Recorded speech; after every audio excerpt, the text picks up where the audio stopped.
This video is brought to you by Dr. Kristen R. Bromley's Guitar Method Book Series and Online Music Academy. Hi, I'm Dr. Kristen Bromley. Welcome to my online academy. I'm delighted to be here helping you with playing the guitar. In this video, we're going to continue to work on reading melodies with standard music notation that happen on the top 3 strings of the guitar and within the first 3 frets of the guitar. So far, those are the notes that we've learned on the guitar, right within those first 3 frets on those top 3 strings.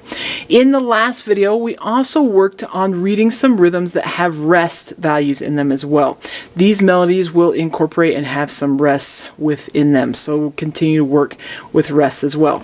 Now, this video does accompany lesson 4 from my note reading books 1 and 2 method book. So if you have that book, you're going to want to turn to pages 24 and 25. We're going to be jamming together on the songs that are found on those pages. Okay, before we dive in on reading these melodies found on pages 24 and 25, let's go ahead and just review the notes that are found on the top 3 strings of the guitar within the first 3 frets. And we're talking about the natural notes. So if we start on the C note that we've worked on, that's at the first fret of the 2nd string, and we play from there from C to D, E, F to G, we're playing up to the 5th step of a C major scale. So C, D, E, F, G. Then from there we can come back down to the C, F, E, D, C, and then we want to descend down to the G, B, A, G, so that open G on that 3rd string, and then come back up to the C. This little scale exercise can help us lock in where those notes are located on those top 3 strings and just review it. It's a really great thing to do. So you would go C, D, E, F, G, F, E, D, C,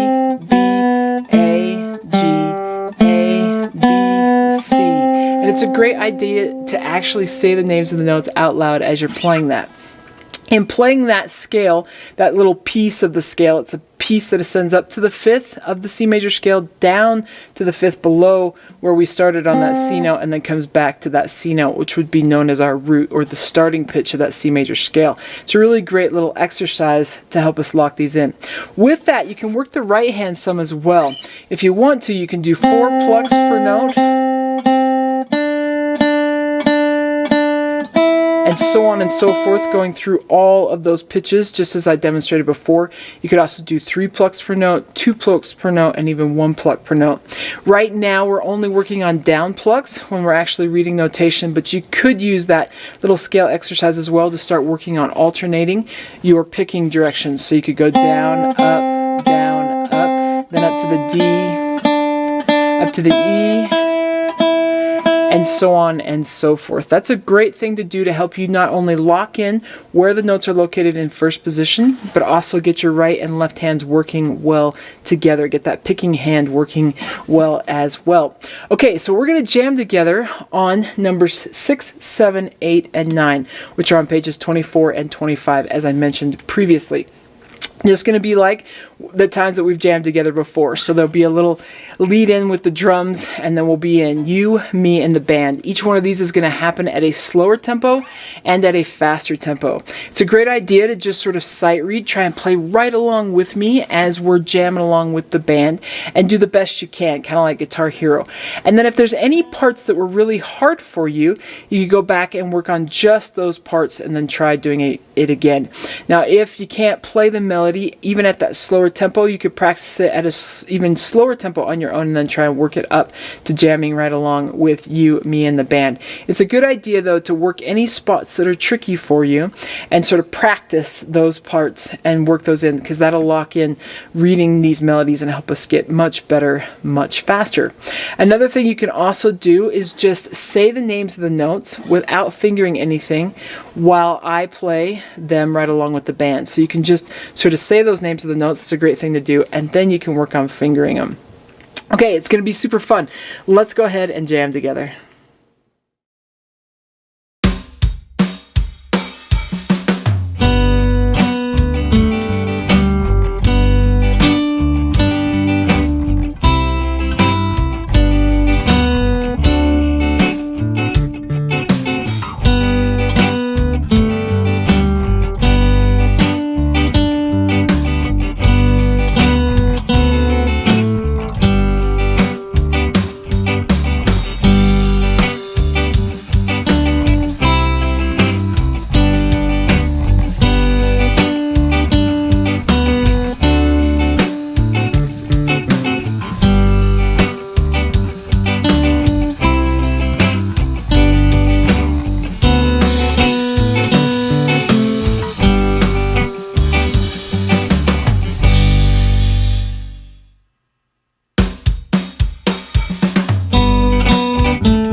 Okay, awesome. I hope playing those melodies is as fun for you as it is for me. I love jamming with you in this way. I hope it's helpful for you.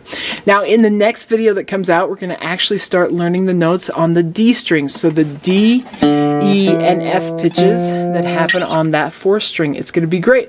I'll see you next time. Thanks for watching this video. If you found it helpful, please hit the like button and subscribe to the channel. And be sure to check out more great content. You can find more information about me and my products at KristenBromley.com. Take care.